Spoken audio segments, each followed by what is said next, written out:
The martyrdom of St. Paul Niki and his companions in 1597 is a reminder of the way in which these Christians were faithful not only with regard to faith, but also with regard to morals.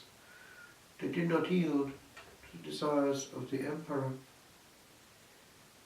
It would seem that there was a desire for some kind of homosexual practice, and they would hear nothing of it.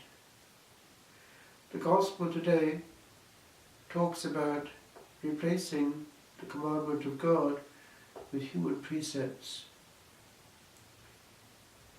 As Christians, we have no power over the gospel.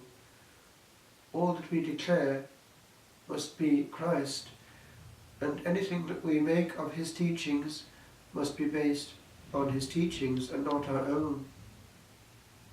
One can end up with a situation where we use well clever words and casuistry in such a way that actually we fall into this trap that the Lord is trying to warn us about, replacing divine teachings with human precepts. We, the disciples, cannot command things which Christ does not command, or take away from what Christ actually commands. What Christ forbids, we Christians cannot permit.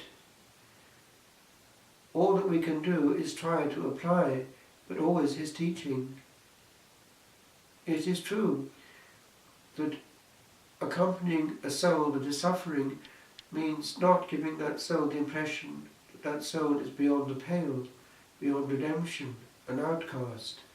That is the attitude of Christ, the Good Shepherd. But it always must be the truth of Christ.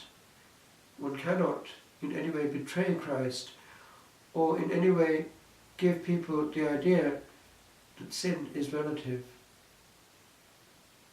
A sin, if it is complete, is always a sin. People have talked about the question of ignorance. It has been even referred to as the eighth sacrament, ignorance. But nevertheless, if we know the truth and then play with it, we at least are not ignorant, and we allow people to dwell in their half-light. It is better to indicate the will of God and to see if there is a means of getting that soul to accomplish the will of God.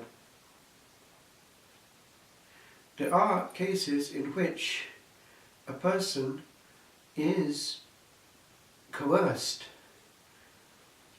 Now, there is there a diminution of liberty.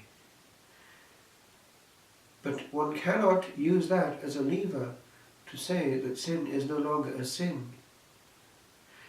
One meets that coerced soul in mercy and loves that soul into being, not pushing that soul away, giving that soul the impression there is no hope of redemption. Accompanying the soul means that, being there for the soul, but always the one truth. One cannot give a half-truth. Having said that, it is well to get under the skin of another soul, as it were, and to see what that soul is seeing, thinking, and suffering and feeling, and there as a soul friend to see if there's a way.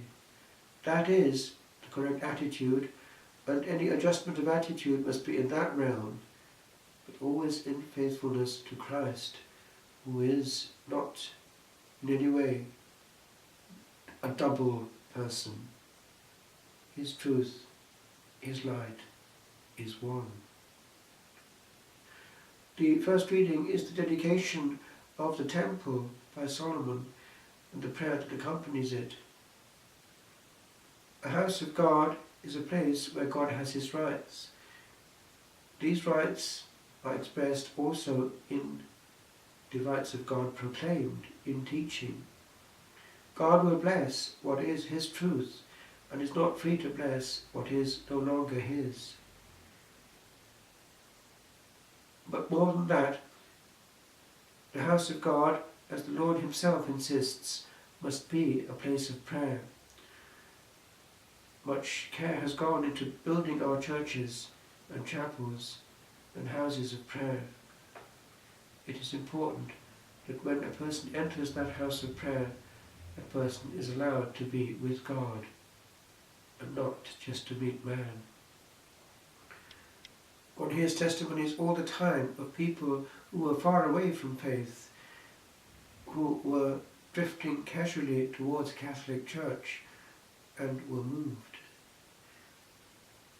It is important to let God move.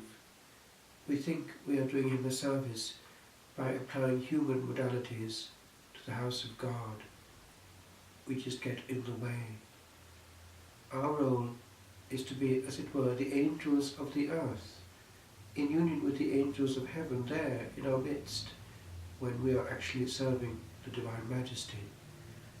And so it regards eyes, minds orientated vertically and towards the Majesty, bringing with us those who are behind us is the correct attitude.